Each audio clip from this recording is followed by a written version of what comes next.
Dante's Boxing Nation, what's going on, guys? Matter of fact, let me go ahead and plug the Box Fan Expo. It's a great event that takes place out here in Las Vegas every year. It's a great opportunity for real boxing fans to meet their favorite fighters, take pictures, chat with them, talk with them, and all that kind of good stuff. It's going to be May 6th next year, 2017, on the weekend of Cinco de Mayo. So it'll be a big fight. You'll get to watch a big fight that weekend, and you'll also get to attend the Box Fan Expo if you come out here to Las Vegas. So check that out. Now let's go ahead and get into this video.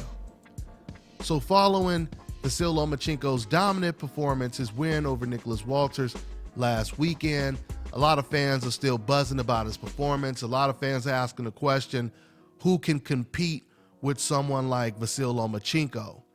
Now there's one fighter, despite Lomachenko's dominant performance, there's one fighter who can't wait to get in the ring with Vasyl Lomachenko, and that is, of course, the other gold medalist, the other fighter that's pound for pound top 5, one of the best fighters in the world, and that is Guillermo Rigondeaux.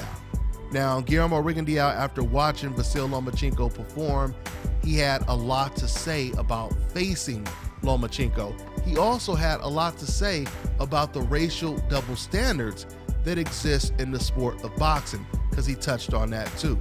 So let me go ahead and quote exactly what he had to say, and then I'll give you guys my thoughts as always. Quote, "I beat a Nonito Donaire that show up to battle, and Bob Arum called me boring.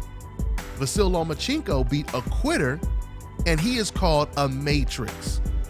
Want my Invicto? Come get it."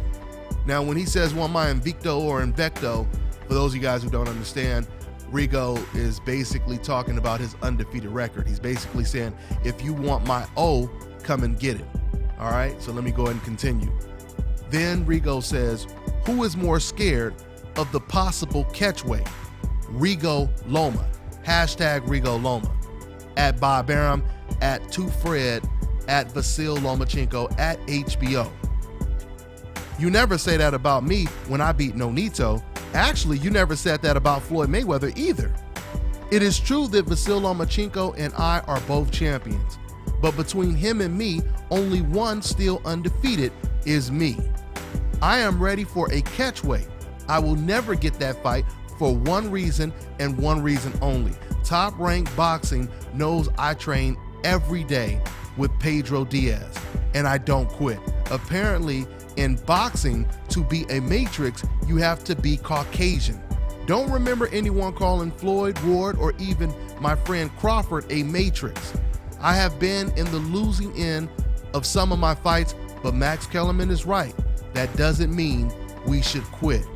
Fight on, find a way. End quote. Now, and I tell you guys on this channel all the time, one of the most dangerous and one of the most powerful weapons in the world is a microphone and a camera, but really just a microphone alone. What that basically means is power of voice. There is nothing more powerful than word of mouth. And as you guys know, this is the reason why I'm so proud of Guillermo Rigondeaux, what he just said right there, because he spoke the unfiltered truth. He didn't sugarcoat it. He put it out there just like it is. And I'm gonna go ahead and pat myself on the back right now, because I've been telling you guys since day one about these obvious, very visible double standards that exist in the sport of boxing. And now my message is starting to reverberate. Now we're hearing professional boxers, promoters, managers all talk about these racial double standards that exist in the sport of boxing. Guillermo Rigondeaux, like I said, I'm really proud of him for speaking the truth. He touched on a lot of points. He made a lot of great points. He said, once again, let me go ahead and requote him. He said, I don't recall them calling Floyd Mayweather, Andre Ward, or even Terrence Crawford the Matrix, but they call Vasyl Lomachenko the Matrix, right? Something else Guillermo Rigondeaux said that was interesting and made sense, unfortunately, is he doesn't believe, even though he wants this fight, he doesn't believe that this fight will ever come to fruition because of the fact that Bob Arum is not going to be willing to put Lomachenko in the ring with someone as dangerous as Guillermo Rigondeaux. Matter of fact, we heard Bob Arum, he said right after the fight that, you know, he thought the Rigo fight was a shit fight. And once again, those are just code words. We know what that translates to. What he basically is saying is what I just said a second ago, which is, no, we don't want that fight because Rigo is too tough of a fight, right? He's too tough of an opponent, I should say. You're going to say that Rigo versus Loma is a shit fight, but Manny Pacquiao versus Algieri, or Manny Pacquiao versus Jeff Horn, Manny Pacquiao versus any other opponent, these are not bad fights, right? And I'm not saying those are bad fights, but my whole thing is, how do you say two of the greatest amateur fighters of all time going up against each other, with Guillermo Rigo having an extreme high knockout ratio, breaking cats' jaws with one punch?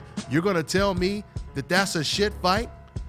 But when Manny Pacquiao fights anyone, no matter who it is, it's not a shit fight. It doesn't make sense. It doesn't add up. And let me tell you guys something that should be obvious to anyone. When things doesn't make sense at all, it's most likely because it's not true. 9 times out of 10 is because it's not true. That's why it doesn't make sense. So we know what time it is when it comes to Bob Arum trying to keep Lomachenko away from Guillermo Rigondeaux. I mean, you know, I'll tell you something about Bob Arum. Bob may act stupid, but he's not stupid. Bob is very smart. He's a very smart person when it comes to being a boxing promoter and when it comes to being a boxing fan. Bob, he knows about boxing. He's been around enough. He knows about boxing. I remember when Nonito Donaire was considered pound for pound top 3, top 5, one of the best fighters in the world. Bob Arum was one of the few people, at least, you know, promoters, managers, and boxers. He was one of the few people that came out and said, you know, he most likely won't beat a Guillermo Rigondeaux. Even Bob Arum said that, okay? So if Bob Arum would say something like that about his own fighter fighting against Guillermo Rigo, what do you think he really, really thinks? Behind closed doors, what do you think he really thinks about Guillermo Rigo? He thinks that this man has a chance of possibly beating Lomachenko. And you have to give Guillermo Rigo a lot of credit because Guillermo Rigo is willing to move up to a higher weight class again when he walks around at 122. He fights at 122. Rigo walks around at 122, right? But he's willing to go up to 126 just to get a fight with Lomachenko. So he moves up to 126. Loma would have to come down to 126. Now, Loma just said in the interview that I did with him following his win over Nicholas Walters, he just said that he came in the fight around 135 pounds. So if he's fighting at 130 and he's coming to the ring at 135, that means Lomachenko can easily still make 126. So coming down in weight, the catch weight, that's not going to be a problem for Lomachenko. In fact, it will be more of a problem for Guillermo Rigondeaux because you do not want to give someone as skilled as Lomachenko, you do not want to give him any advantages. And that size advantage would be huge in a Rigo versus Loma fight. But, you know, it's a fight that needs to happen. I kind of agree. Unfortunately, I kind of agree with Guillermo Rigo. I don't think Bob Arum is going to let Loma get anywhere near Guillermo Rigondeaux. So, you know, it is what it is. Hopefully, I really hope that I'm wrong. I mean, once again, 2 gold medalists, 2 of the top 5 greatest amateur fighters of all time going up against each other, still in their primes. One is undefeated. You know, I mean, it's big. It would be big. So, you know, that's pretty much what it is, man. That's pretty much what it is. Once again, I am just so elated that the truth is coming out when it comes to the double standards that exist, because this is how you defeat racism and ignorance. You defeat it with Awareness. Awareness is how you defeat it, right? If there's a criminal or if there's a serial killer running around in your neighborhood, there's a reason why the police, they often contact the local news stations so that they can put that awareness out there, right? Now that people are aware, they can start looking for this guy. They, if they see that suspicious blue car that looks like the car that the killer or the suspect is driving, they can now call the police and say, man, I think I just seen the guy, right? It's all about awareness. This is what we need.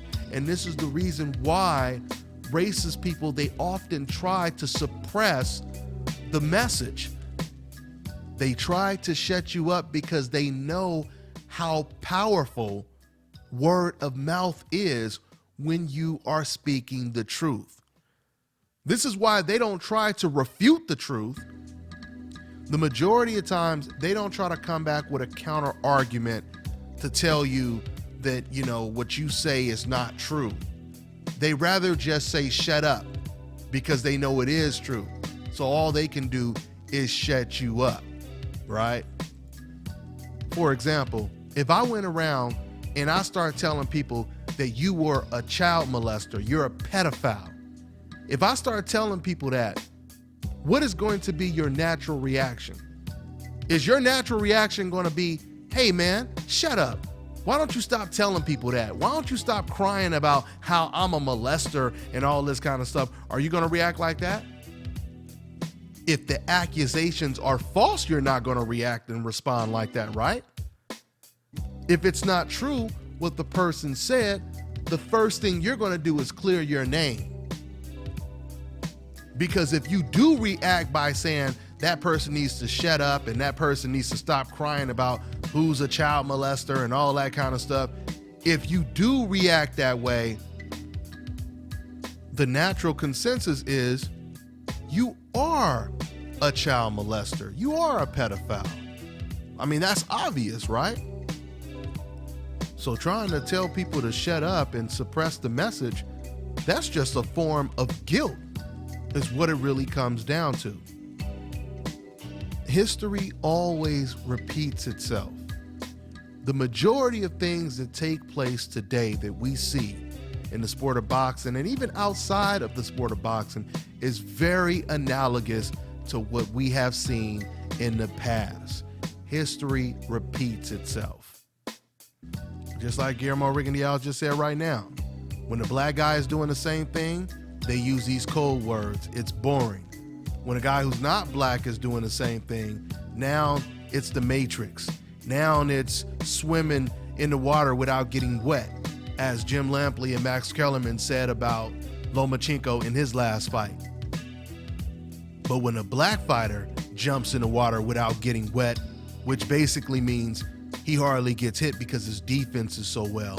When a black fighter has great defense, then they say, oh, he cares more about not getting hit than pleasing the fans. You see how the double standards work? I mean, it's almost comical. You almost have to laugh at it because the double standards are so obvious and blatant. These fans, they try to justify their double standards by saying, oh, we just want to see knockouts. It has nothing to do with race. It's just we like fighters that get knockouts. Well, if that were true, how come Deontay Wilder, Errol Spence, Anthony Joshua, they're not receiving the same type of praise that Gennady Golovkin is receiving today in the United States of America? No matter what type of ridiculous excuse you make, if it doesn't make sense, it's because it's not true. We know what time it is at the end of the day. That's all I got for now, guys. I'm on to the next one. When Jim Corbett, the man who took the heavyweight title from John L. Sullivan, had displayed some of the same defensive skills as Jack Johnson did, sports writers praised him as the cleverest man in boxing, Gentleman Jim. But when Johnson fought that way, he was said to be lazy, shiftless, showing the yellow streak which all African Americans were supposed to share. With black boxers, every trait that was a positive trait, they tried to turn it into a negative trait. If a black boxer was tough and could withstand punishment, well, he could withstand punishment because his skull was thicker, because he was insensitive to pain. That it really was a sign of some larger inferiority.